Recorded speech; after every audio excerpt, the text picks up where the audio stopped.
The revolution is here. A movement of people free to live, work, and choose. We won't tell you what to think. We just demand that you think for yourself. This is Kibbe on Liberty. Leopold, it's so good to see you again. Good to see you. It's been, it feels like decades, but it's been just over 2 years when we met each other in Batumi, Georgia. Yes. We were speaking in a conference about Ayn Rand. And I forget the name of that conference, but I was super intrigued by your presentations because you took the movie The Joker as a tool to teach people about self-respect and self-esteem and how they would take control of their own lives. And I want to talk about that today because we're here in Prague at the New Intellectuals Conference, and we find ourselves speaking together again. But let's start with a little bit about your story, because Ayn Rand changed your life. Indeed. And it's an interesting story because a couple of years ago, it's been like 10 years, I wrote a book on the integration of philosophy and creative thinking. And I never heard of Ayn Rand. And I remember just before publishing it, I went to the bookstore. I printed the book just to see it. And I went to the bookstore and put it on the shelf just to see how it's going to look like. That's cool. And then I look and I see an intriguing title, The Fountainhead by Ayn Rand. Who's this guy, Ayn Rand? So I got it and I see, and I remember reading the first 5 pages. Then I called my publisher and I said, I'm not going to publish the book. It's like immediately I saw my philosophical mistakes because it was a combination from different philosophers and it didn't make any sense. Now I see it. Back then I was very proud of it and I'm glad I didn't publish it. So that's how I was introduced to Ayn Rand. And from there on I became obsessed. I wanted to know if her ideas are true and if they work.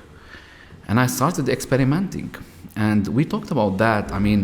What fascinates me is that I discovered that she's a tool maker or a frame maker, whatever you want to call it. So she's not just a philosopher or a novelist, but you can actually infer a lot of techniques to develop your life from her writings. So that's briefly my story with her. But what was it? And we've been talking about some of the caricatures of Ayn Rand that the straw man that she and her heroes are so selfish that they don't give a damn about anybody or anything, and they'll do anything to get ahead. Yeah. But I read the opposite in her heroes. But what was it that grabbed you? Well, initially what grabbed me is a question that you talked about in your presentation, which is when Howard Rourke asked Peter Keating, how do you stand it not to know what to do with your life? That was my first hook. I was like, what? What do you mean? How do you stand it not to know? Of course I don't know. And the more I started reading, the more I discovered that she is offering a new perspective of how to love and respect yourself. And I never saw, I don't know how people judge that, but I never saw anywhere in her writing that she means by selfishness something you do at the expense of other people. Right. She's very explicit about that it's not the case. I don't know how people think about that. I think most people who think about that angle have not read her, or they have certain bias against her. That's what I was saying. Yeah, and I think, and we've talked a lot about language and using the language that other people can hear if you're trying to convey an idea. Yeah. And that's your job. You are you teach people how to communicate, and you're a former marketing executive and that kind of things. And I think a word that I wouldn't use trying to explain Ayn Rand's philosophy of personal responsibility to a newbie, it's like, be selfish. Yeah. And my take on her use of that word is she's using it in a correct way, in the sense that she's talking about the self. Yeah. And she says very profoundly, you can't say I love you unless you can say I. Yeah. And that's the essence of her philosophy is respecting yourself, taking responsibility for yourself. And too many people today, I think, miss that part of the equation. And if you miss that, you miss everything. Yeah. Here's something interesting. I know some people who heard of Ayn Rand, and the first thing they did is they went on YouTube and they saw her speaking, and they tuned out, right? Again, it's because you don't understand the context. And the best exercise you can do is start with a novel. Start with Anthem. It's a short novel. But on your point, I think she was on a mission. So on the word selfishness, I think she was on a mission to explain to people how to think about ideas and how to think about words. Because words have meanings, right? And even if the word selfishness annoys you, it has a certain meaning, right? It's being full of yourself. But that does not imply that at the expense of other people, right? So she's saving the words because she understood that cognitively it's very important. We think in abstract words, right? Imagine the word, we talked a little bit about that yesterday, but imagine the word love stands in your mind as something blind, right? What's going to happen to you? If that's the concept, if that's how it stands in your mind, you don't want to love. You don't want to be blind, right? Yeah. So I think that's an important aspect of thinking about why she was so keen on using the word selfishness. Yeah. And I always, when people push back, because I've never shied away from acknowledging Ayn Rand's influence on my life and how I think about the world. But part of it is the historical context of who young Ayn Rand was. Yeah. She was a young woman watching the Bolshevik Revolution destroy her family. And that was sort of her visceral rage against the machine. Yeah. Like, no, collective is evil, because she's watching it. And maybe she's not even exactly sure why it's evil yet. But that, I think, put her on her intellectual journey to pursue heroes, and to understand how any one of us could take responsibility and be heroic in a small or a great way. And I think she revolutionized the way we think about heroes, right? So now heroes are real; they can exist, right? And I think that's an important message.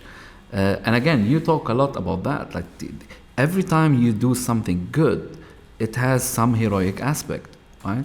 But which implies you need to know what is good. Yeah. And then you go into her whole philosophy that there is a way actually to know what is good and what is freedom and what is which kind of government will make you achieve your freedom or will allow you, or whatever you want to put it.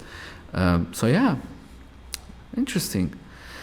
Did I answer your question? Yeah. It sounds like the Fountainhead was your gateway drug. Yeah.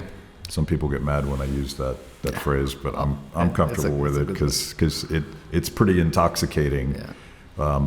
I devoured Anthem first, and which I would recommend as a great starting point for people, because it deals with the toxic idea of being collective. Yeah. Like there's a culture in the future, I guess, where people no longer speak in the first person. Yeah. They don't know how to say I. What a book. And it's striking. It's short and it's striking, and it isn't until the hero, Prometheus, learns how to say I that he then finds love, and at the end he's seeking community. Yeah. And this is part of my mission to turn people on to this idea of personal responsibility. Is these things all go together. There can't be communities unless there are individuals who are responsible for their self. Yeah, and to that point, the I is an achievement, right? It's an achievement to know yourself, to own your I, and not to betray your I, Yeah. right? And I love that, and she made it very clear that you need to work on owning your I. Because, and the way the quote you used, in order to say I love you, one must first know how to say the I. Yeah. Right? Right. Like, so she's telling you there's a way to understand and to own the I. And that's what I love about it. But yeah, my drug was the Fountainhead. But I told the story yesterday. I'm just going to share it quickly because some people might relate to it. That when I read The Fountainhead, I didn't understand it fully. And I was seeing that so many people in my life are a lot like the villains in The Fountainhead. But I said to myself, it's just a fiction. Yeah. It can't be true. And you start going into that struggle, like, is it fiction? Is it true? Should I believe the fiction? But then you start seeing, no, it is true. And that's the power of any good writer, not just Ayn Rand. Like, even if you look at someone like Dostoevsky, he's offering universal and true insights for you to think about and relate them to your life. So yeah, that was my first, The Fountainhead was the first, but then I went into the world of Atlas Shrugged. And that was a whole new phase in my life. Yeah. So, I believe the way I definitely read The Fountainhead before Atlas Shrugged, and part of the reason I'm so old that I'm going to date myself, but part of the reason was my copy of Anthem, which is old and beat up. I bought it at a garage sale. It had other books by Ayn Rand in the front page, as they used to do, and when that book was published, printed, Atlas Shrugged didn't exist. So I was following the breadcrumbs, and it said We the Living and The Fountainhead. Yeah. So I think I found The Fountainhead first, but Atlas was the last thing. And I think that's the logical way to perhaps read the books, because she's developing her ideas through her career as well. So Atlas was last, but I still most identify, and I talked about this with Terry, I identify with Howard Roark. He turned out to be kind of, I didn't fully realize this until 2 years ago when we were speaking together, that Howard Roark was sort of my spirit animal. He kept me, he reminded me of certain things that kept me sane, particularly in my world of Washington, D.C. Yeah. I didn't want to disappoint him, but I really didn't want to disappoint myself. Yeah. And you used the phrase, let me see if I can remember it, yesterday, that was so powerful, that sometimes in your work, whatever your work is, you are very close to sell your soul. Yeah. Right? And The Fountainhead shows you the consequences of selling your soul. Yeah. But I want to say something on Anthem, because she was writing The Fountainhead and then she took a break to write Anthem. And there's an interesting thing here, because if you look at the world of literature, there are so many other books that have a similar theme to Anthem. I forgot the name of, I think he was a Russian writer. He wrote a book called We. I think his name is Zamyatin, but I forgot exactly his full name.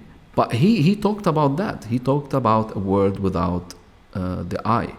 But he couldn't make it captivating, and he couldn't reach the conclusion that Ayn Rand reached, which is a world like that is impossible. And you're not a human. You don't have an I if you live in a collective world. Yeah. You're just going to lose it completely. Yeah. As opposed to 1984, George Orwell. I think one of his big mistakes is that he showed you that in such a world, there can be so many technology and so many development, and you can still live under dictatorship. But her point is you can't. You won't be a human being. You're going to be something else. And I think what I wanted to talk about today is this crisis that I feel in my country, and maybe you feel it. You live in Dubai, but you spend a tremendous amount of time traveling the world, speaking to people. In my country, I feel like there's a crisis of these two things: not being able to say "I" in the fullest sense, and not being able to say no when someone wants to trade your integrity for money or opportunity or prestige. All of these temptations, I think, these aren't just temptations in Washington, D.C. These are the things that surround all of us. And I think a lot of young people are struggling for meaning. They're struggling for purpose. There was a time when purpose was kind of foisted upon you by necessity, scarcity. How am I going to feed myself? How am I going to put a roof over my head? How am I going to take care of my family? Those are still things we all worry about, but that is not the existential definition of surviving today. Capitalism has made us fat and happy. Yeah. And that's in itself created a bit of a crisis. Yeah. But it's very hard what you're saying for most people to understand. It's very essentialized. You're saying there are two problems. The first one is not being able to say I, and the second not being able to say no. And I think this needs a lot of explanation, even though I see it as a key problem.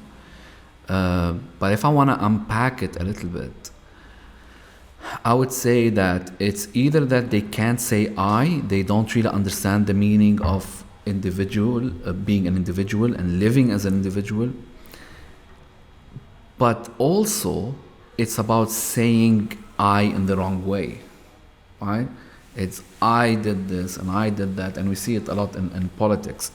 So I see that dichotomy, if I may, between these two.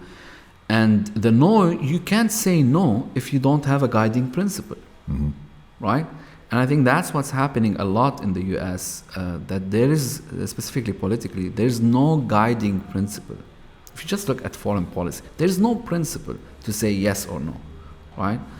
And this makes it harder for the young people growing up there to have some kind of a hero or heroic ideal, let us say, to emulate or to say, that's inspiring. I want to follow or learn how to think about these kind of guiding principles. So, but this needs a lot of unpacking. And that sort of segues to a conversation we're having last night about Jordan Peterson and his success as a intellectual psychologist. I guess he's a clinical psychologist, but he's a professor, or was until quite recently. And I know how he got his stage, but the reason that I think he resonates with young people is that there's a certain amount of, you got to get your life together before you can expect anyone else to care about you. Yeah. And we can get into some of the mistakes perhaps that he makes, but I think that general practical application of how to live your life in a meaningful way is everything in explanation about why he has succeeded in engaging young people.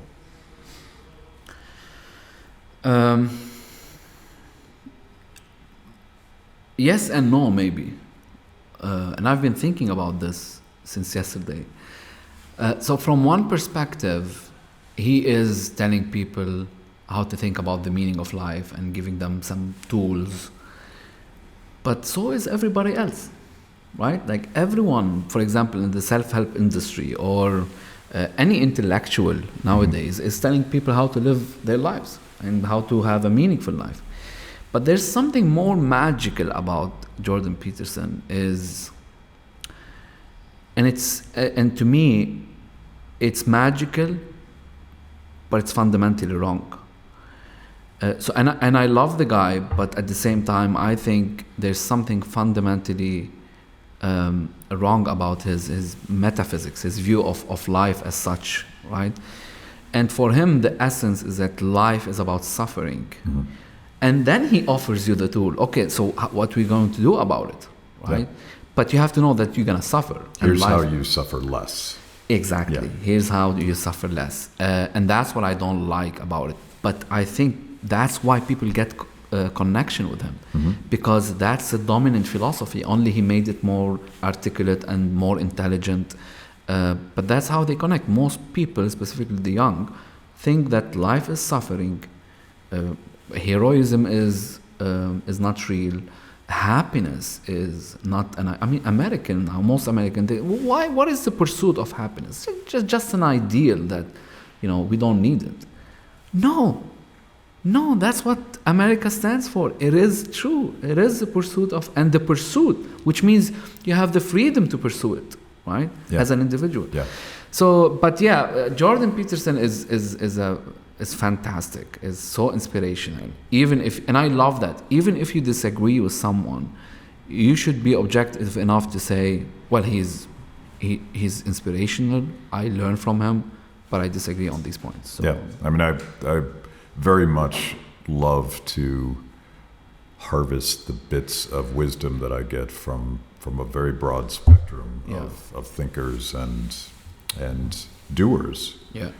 And I would, my joke is that there's only one person that gets it exactly right, and that's me. And then I have to sort of tolerate everybody's deviance from how I think about the world. But when I was, and I think you've seen Jordan Peterson live as well, I was fascinated by the fact that he could speak extemporaneously, and not in a way that was designed to be engaging. He's just thinking out loud. Yes.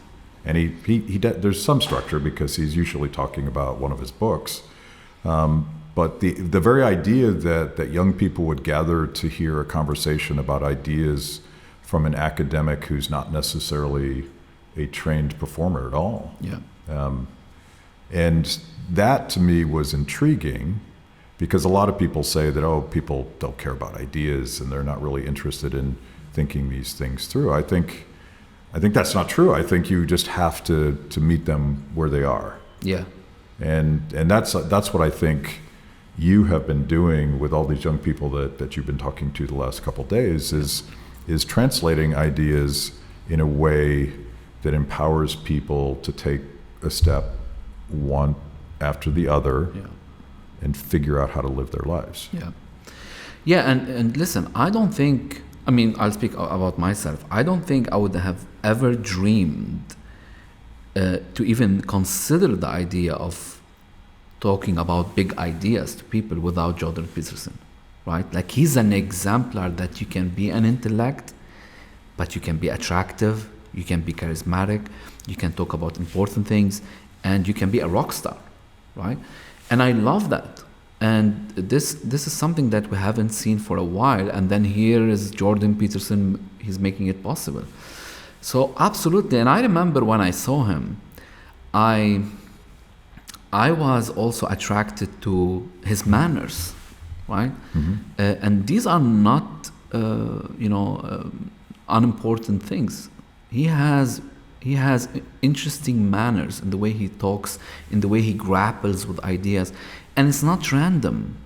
It's what you do backstage that puts you on stage, right? Yeah. He's been studying and learning and devouring and then he goes on stage and he speaks to people in a way that connects with them. I think there is a structure behind what he's saying, but it's his style. Yeah. And I love it. And I don't think anyone can do it easily. It's hard. It's hard. You need a lot of knowledge to do that. So let's mutate Ayn Rand and Jordan Peterson. Mm.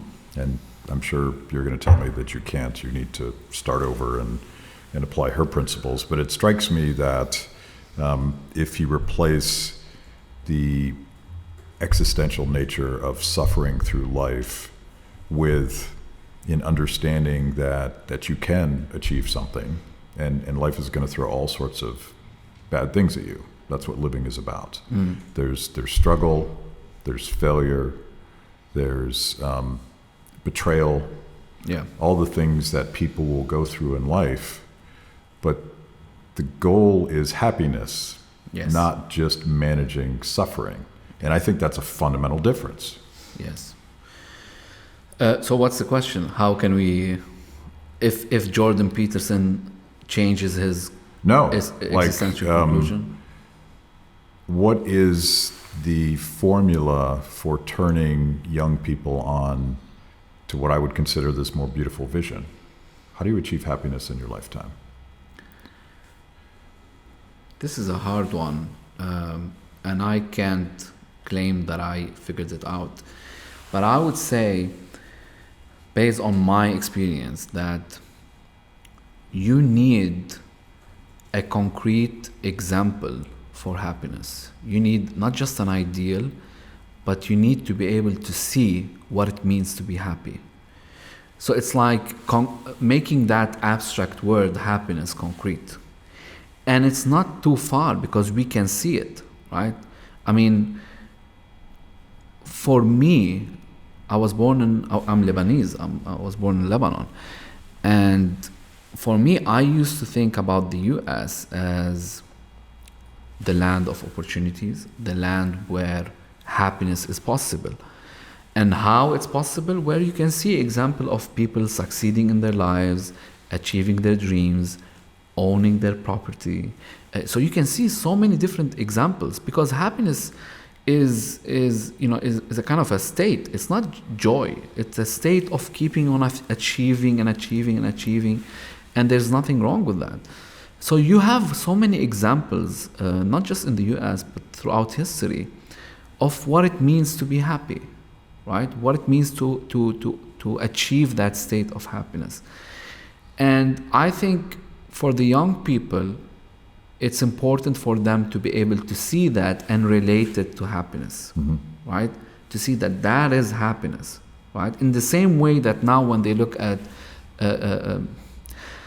countries and they say, oh, this is a free country, right? But for example, the government is taking control of telecommunication.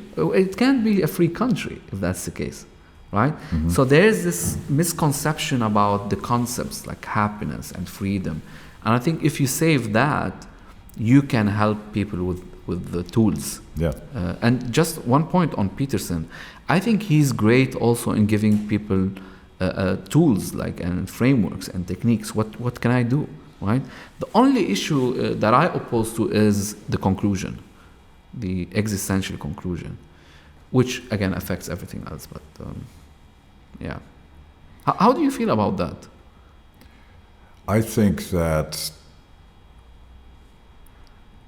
a lot of libertarians and objectivists and constitutional conservatives and classical liberals obsess so much about the unfree nature of where they live that they're missing the opportunity to live freely anyway. And it's part of it is how you think about the world, part of it is how you think about the obstacles to you achieving the things that you want to achieve. And part of it is accepting reality that none of us live in Galt's Gulch. Yeah. And maybe we won't. We'll see how far we get.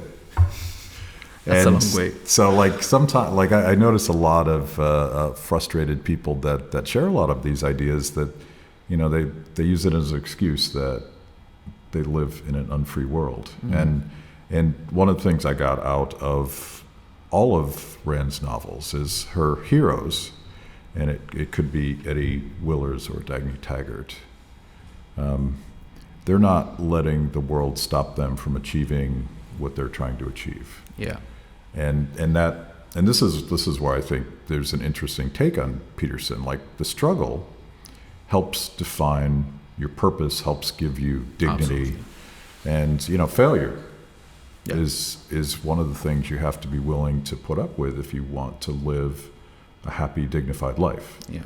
So I don't think we don't need to solve all the problems, but I think if we solved the philosophical, cultural, individual responsibility problem, everything else might solve itself. Yeah.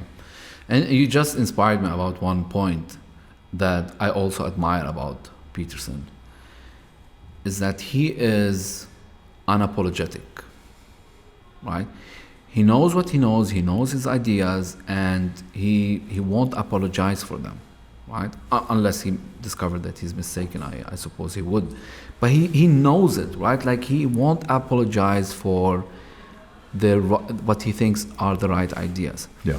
And this is an important point, because that is motivational for all of us, not just for the young people. So that's on that point. On freedom, again, I think what you are doing and your team is fascinating, because here you are going and fishing for stories, right? And you're showing that these people at least have certain kind of freedom, and they're achieving that state of happiness, and they're succeeding even if they are in miserable places, right? And that's a very important message. And it's inspirational, because it tells you no matter where you are, there's always a way. It's your life, it's your eye, right? Like, you have to fight for it. There's struggle, absolutely. The question is, what are you going to do about it? Yeah. That's the question. And I don't know if Ayn Rand would agree with me, but I very much think of the process of achieving something in life as ultimately unfulfilled. It's a process, and I don't know about you, but I can work really hard to do something, and finish a job, or successfully deliver a talk, produce a documentary, whatever the project is, write a book, and the process is a struggle. If it succeeds, it feels fantastic for a very short period of time. Yeah. And then I start getting anxious about, okay, what do I do next? Yeah. And so I don't think you can, in the Fountainhead, Howard Roark builds his building, he's standing on top of the building, and that's how it ends. He's feeling fantastic that he achieved his goal. I bet you that Howard Roark goes on to try to do something better. Oh yeah. And that to me is part of the beauty of living a life, is like, you know what, if you work really hard, you're going to achieve things, but then you're going to want to do something even cooler. But to me, that's exciting. Maybe for some people, that's like, well, that sounds too hard.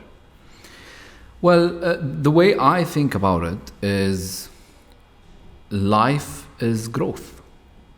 As long as you're living, it's a process. There's a process that you're going through, and it can't just end when you achieve the goal. Yeah. Right? It ends when you're dead. That's it.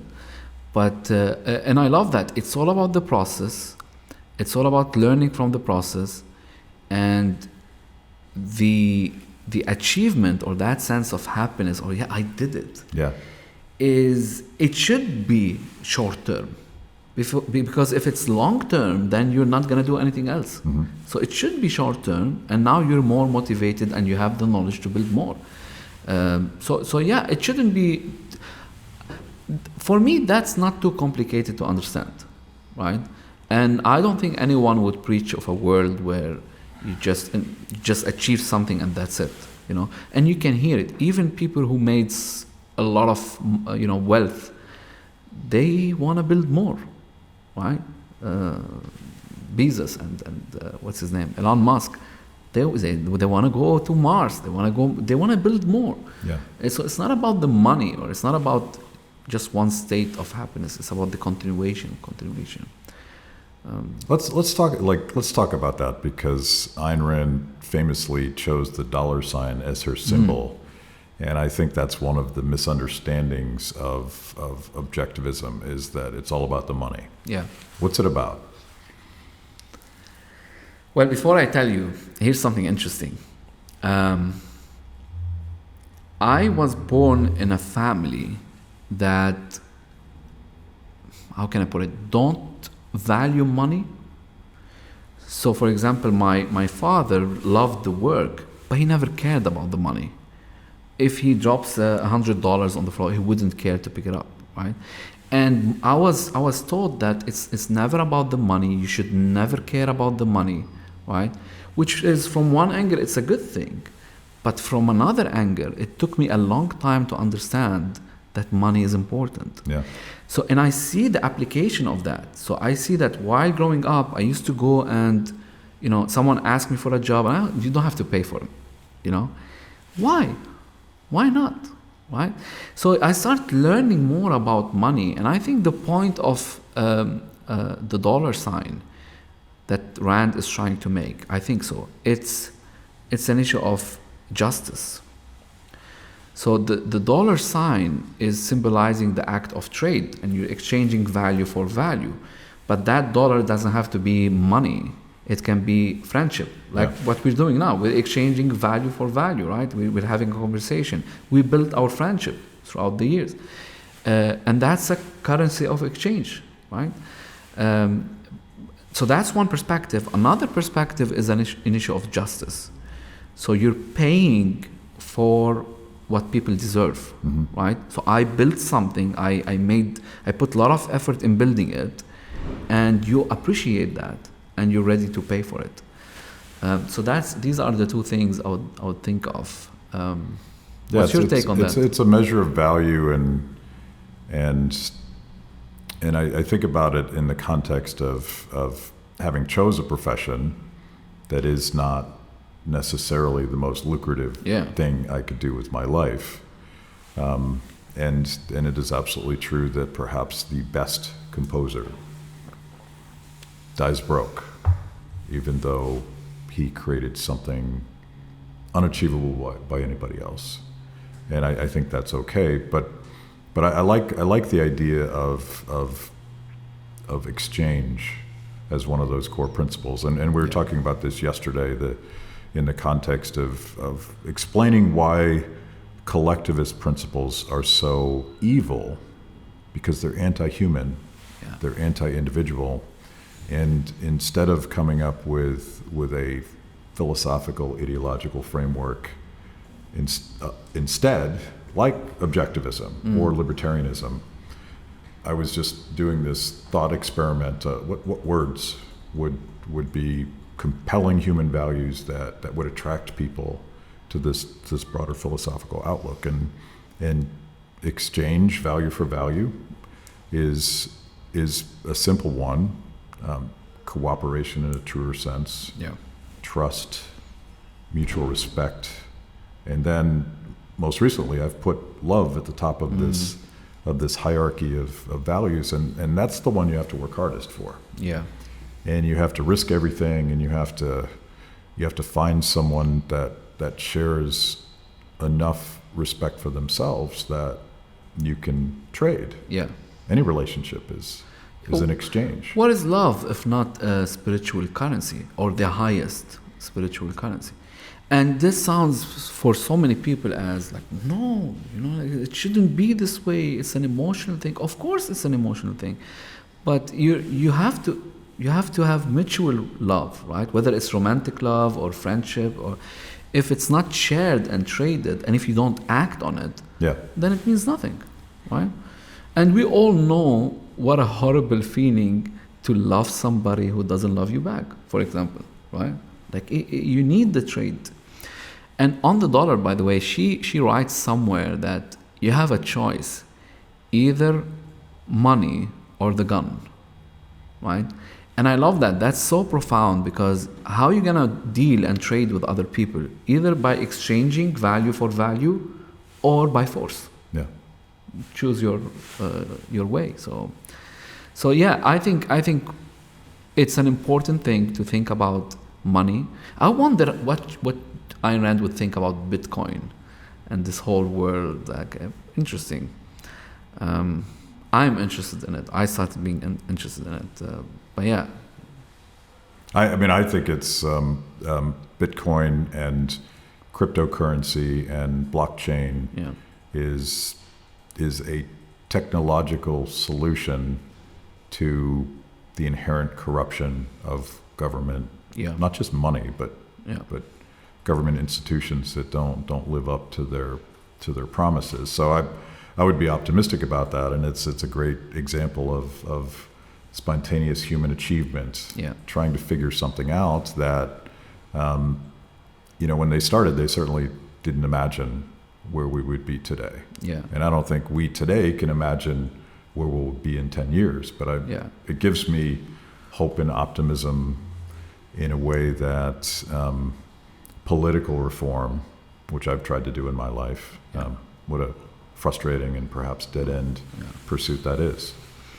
But let's go to your expertise, and we've been talking about this all weekend, and obviously Free the People is obsessed with marketing ideas. I like to actually say it in a more passive way. I don't want to tell people what to think, but I want them to know that I expect them to think for themselves. And that to me is, it's passive in a sense, but I'm also shifting the responsibility on them. Like, I think I have some stuff figured out. I've worked at it, I've struggled at it, but we have this opportunity to push back against this sort of lost, helpless feeling that comes from these collectivist ideas. And I think the opportunity is just massive, but it's not going to be another white paper. It's not going to be another book about philosophy.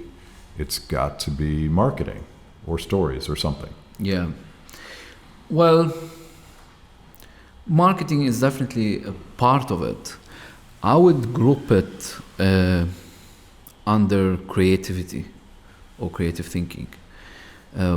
Whether you want to apply it from a marketing perspective or even from a sales perspective. But I'm thinking a lot, and that's initially my field of expertise, like creative thinking, and how to translate that to products, to marketing, to stories. And I think what is lacking in the intellectual world, including politics, is creativity, is creative thinking. So that's one of my mission, is to really integrate important, meaningful ideas with creativity, and then asking, how can I market that? How can I touch people's lives? How can I meet them at their values instead of preaching to them like, you have to do this? No. Nobody wants to be told what to do. They want to be inspired. They want to be touched, and once they are touched emotionally and intellectually, then they will consider thinking about your ideas. So And I've seen it happen in this conference. There are a ton of really smart young people here who have recently discovered really cool ideas.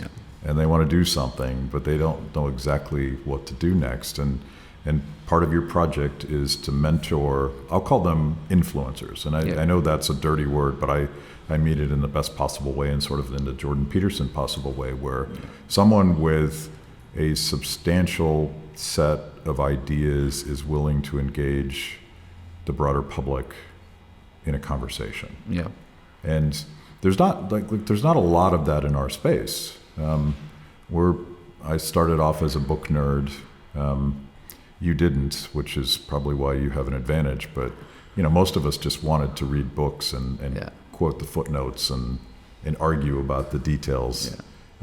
It's kind of a dead end. I mean, I've done it. It's an important exercise, but that's not enough. And you shifted. You understood that the world needs stories and marketing ideas and emotions and all of that.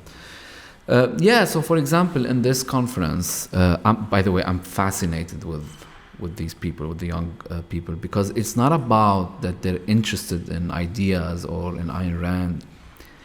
They are serious that they want to achieve in their lives, right? And I love that. And you can see them hungry. I want to learn how to do this. So the burden is on us to offer them practical tools to feed their hunger, right? And for them to see results. Because if they can't see results, and that's one thing about reading books, it takes so much skills to read a book and start practicing based on that book, right? It's because you read a book and then, I enjoyed it, but so what? So that's part of what I do, is that I turn the philosophy into frameworks that people can use to better their thinking, to become better speakers, and to see the results, right? Like, imagine someone, and that's my goal for next year.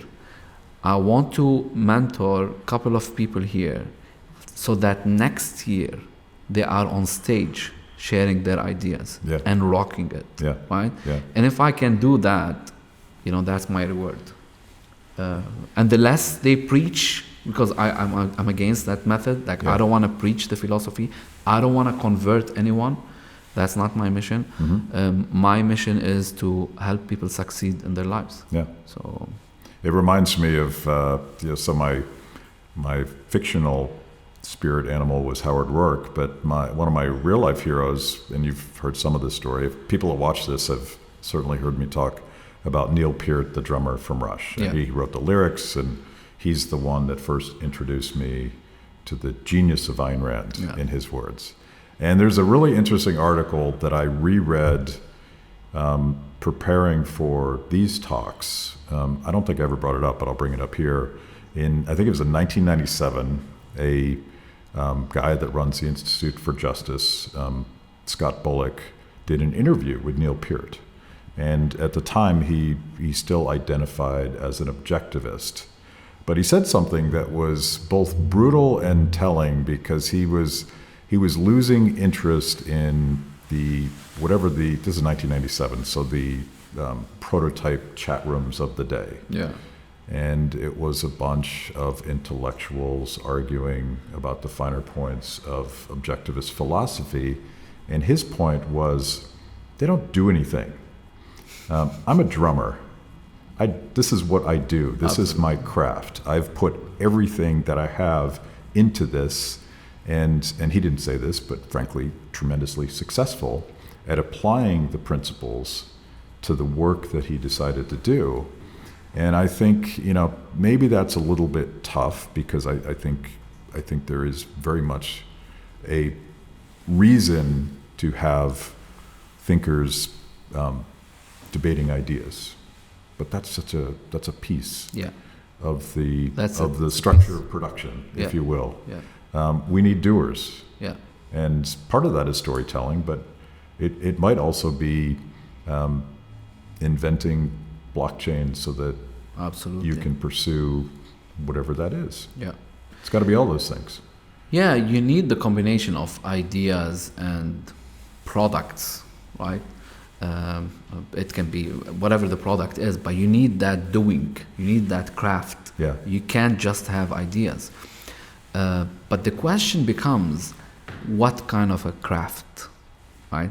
If you're writing, for example, books, that's not enough. That's, like you said, one piece.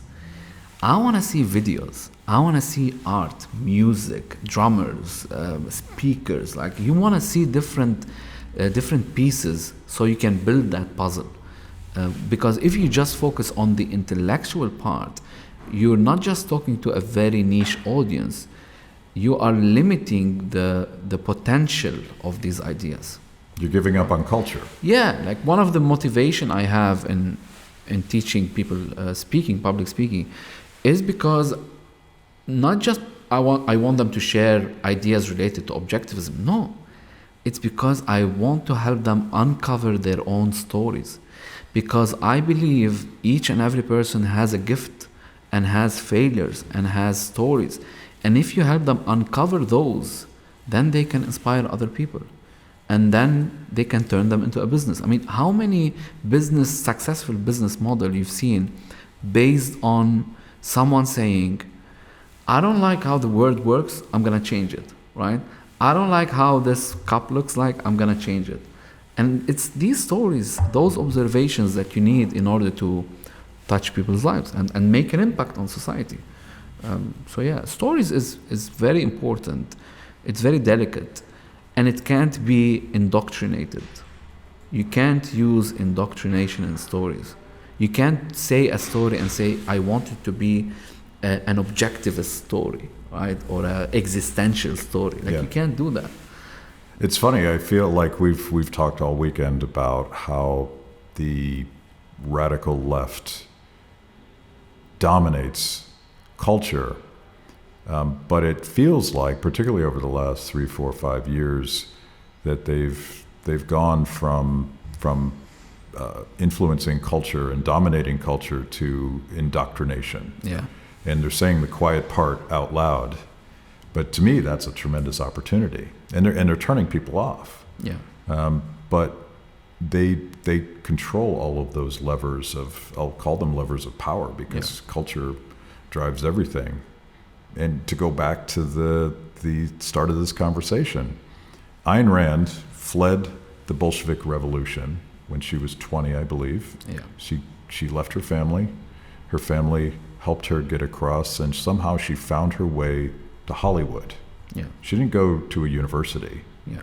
She went to the epicenter of American culture because she knew that that's where she went to Hollywood. Yeah. Yeah. Different Hollywood perhaps than today. Yeah, of course, Yeah. of course. But it's interesting that she went to Hollywood, screenwriting.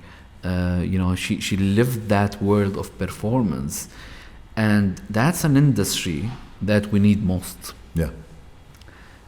Performance and art and movies, because movies, they inject ideas in your mind and conclusions in your mind without you knowing it. And if you do that for years, right, for 50 and 100 years, doing the same philosophy, you're gonna have the conclusion that love is blind, happiness is impossible, Iron Man is immoral because he has a lot of money, right? And that's why you see the results that we're seeing in movies.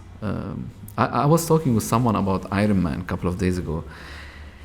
And I'm so angry because here's someone who earned his eye.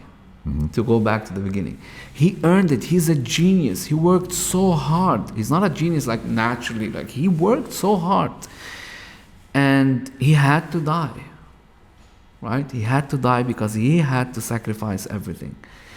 So it annoys me. And he always had to apologize for being an egoist, if I can use it in the right word, like as someone who's really proud of his work. So how do, I know you mentioned some of this, but let's wrap up with how do people find you and your resources to talk about some of your specific projects that might help people work on some of these things? Yeah.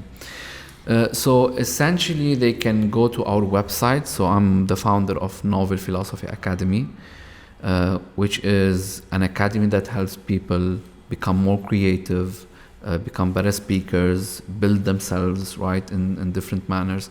So they can go to novelphilosophy.academy, okay? Or I also have my own podcast, which is called Ideas on Trial, and they can find it on Spotify and Apple Podcasts, technically all platforms. And also, if you like to get short inspirations, you can go to our Instagram page, also novelphilosophy.academy. So we put some inspirations over there and techniques and tools. So it's fun. Cool. Well, I've enjoyed this conversation. I loved it. I've had a lot of fun getting to know you over the last couple of years. Same here. Thank you. Thank you. That was fun. Yeah. That was cool.